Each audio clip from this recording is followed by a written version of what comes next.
Hey, welcome back, everybody. You know me. My name is Dr. Keith McNally. This is Coach's Corner. I'm here with Noemi Beres.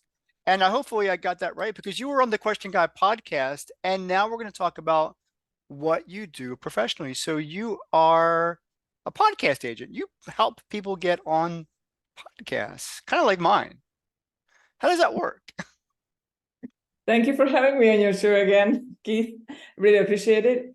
We help entrepreneurs to get on quality podcast shows, and as one of my clients told me the other day, we basically enrich people's life through connections. So yeah, that was really beautiful. So yeah, I will use that in the future.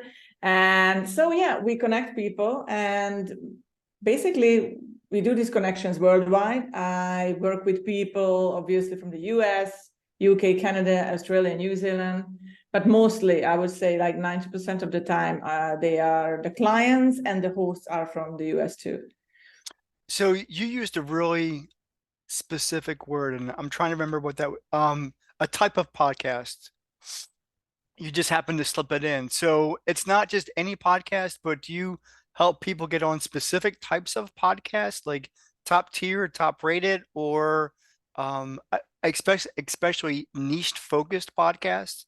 How does that exactly work? And what podcast do you favor, if you do, over others? I would say like quality podcasts, it's important. They have to be established, obviously. I mean, not like running with 6 episodes or something. But the most important thing is they have to be in the niche, and they have to align with with the client, and it has to like mix and match. So that's really important. Obviously, we check the episode numbers, we check the ratings, the reviews. We have other different kind of softwares that we can check these podcasts.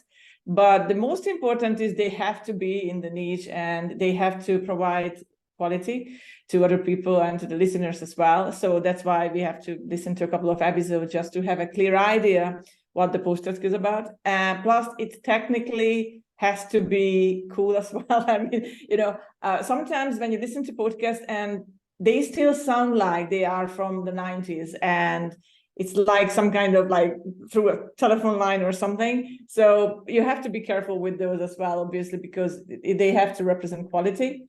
Okay. And it's important for our clients too. But obviously I wouldn't say like top tier podcast. I'm not talking about celebrity podcasts, but I'm talking about podcasts that like mostly in the top 5 to 10% of podcasts worldwide. That's basically the range that we focus on when it comes to choose a particular podcast for our clients.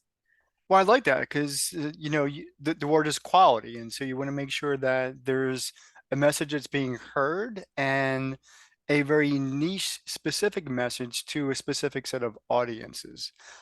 So I know you through LinkedIn, and I know you through Cammy Lehman. And Cammy, hopefully I got your last name right.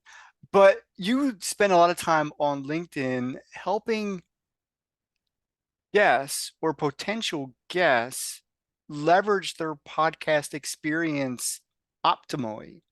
Can you talk about that for a little bit? How does that really work, and why is that important? I mean, are we talking about like sharing interviews after they aired, or? Well, yeah, everything that it includes, because once you're a guest on a podcast, you want to make sure that your message gets heard, because you're out there talking about what you do, uh, your value, your purpose, your message, and all that. So, how can people step into a podcast conversation such as this as a guest, fully prepared, and then fully prepared to leverage that conversation once it's done? I mean, we always share the episodes, and I do guesting as well. Like I'm on your show today. So whenever it's ready and it's aired, I always share everything. And it's very interesting because you can start a conversation with your interview, and if you mean that. So it's pretty interesting because it's always a conversation starter, what you talked about on that particular episode and during that interview. So there are always fascinating stories come up, and you can share that with people. And plus, it's a win-win situation for the host and for the guest as well, because you share the episode, and other people, they can be guests on your show, or they just your listeners, or they can be your clients. So there's lots and lots of opportunities, and you can do that obviously on LinkedIn, but you can also use Pinterest. For example, I heard about that the other day. I had this networking meeting, and we talked about like how Pinterest is how powerful to use that. For example, share your episodes or interviews there. And many people think it's not, why would you do that? You just share recipes there, but it's actually not true. You do share your interviews there, and you can start a conversation there too, because people are interested in them. So you can use all kinds of social media platforms to start a conversation based on your specific interview. Yeah. Is there one type of platform that's better for a specific niche, or no, not really? And I say that because I only air these types of conversations on my YouTube channel, which I'm trying to always, I need subscribers and I'm looking for subscribers.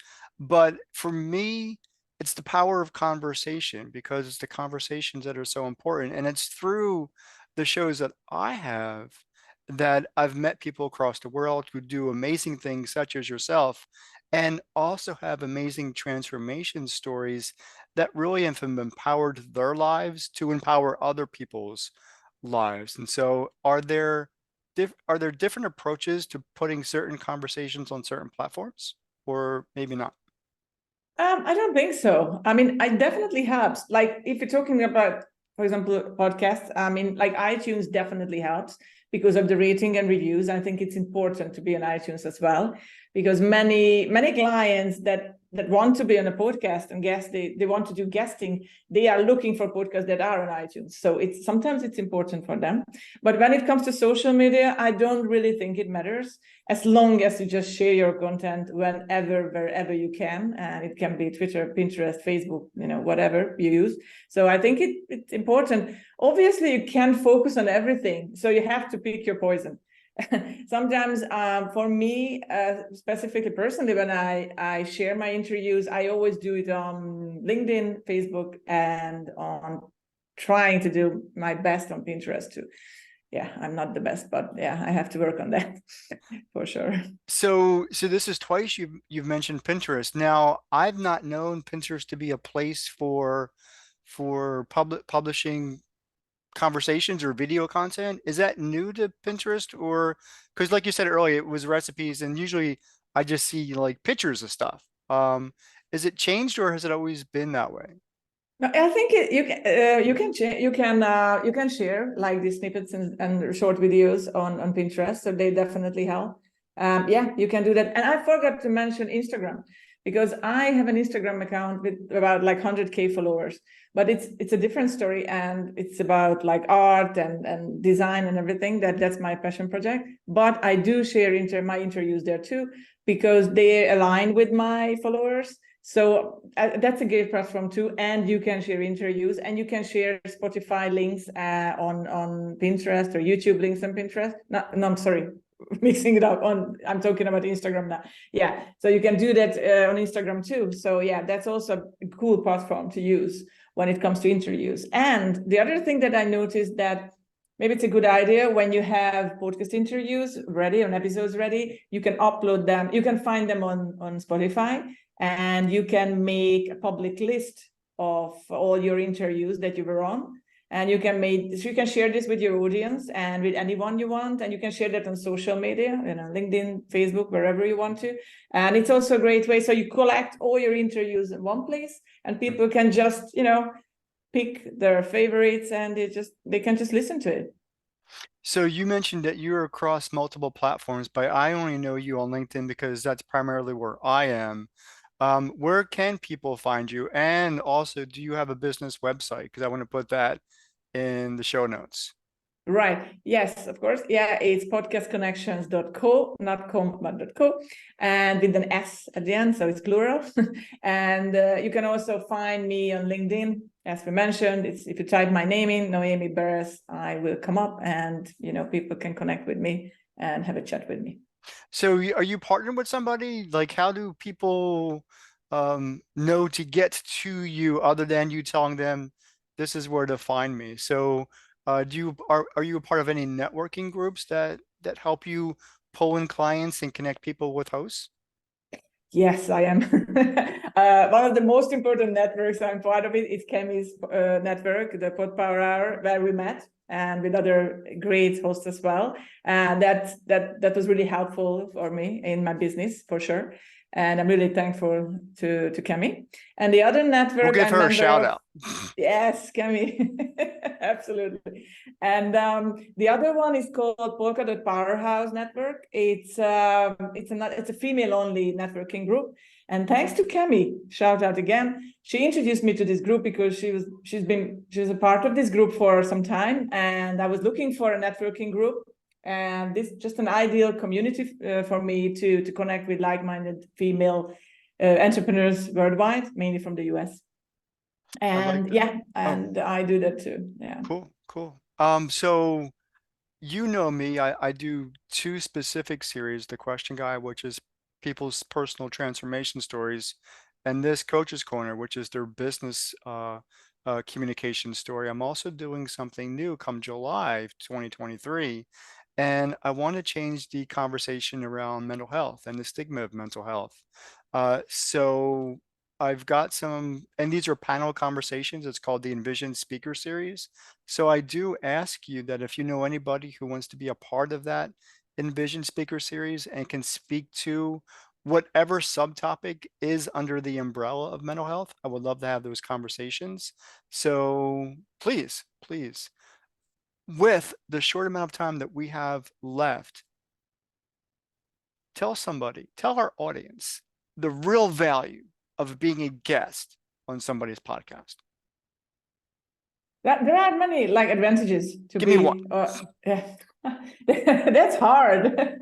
That's pretty hard. For me, it's that you create evergreen content. And that's, I think it's really important as like a content creation method, because if you just advertise on Facebook or Instagram, those ads will disappear. You spend your money, the ads will disappear. But why you creating content by doing guesting, that will stay in the Google and it's perfect for your SEO as well.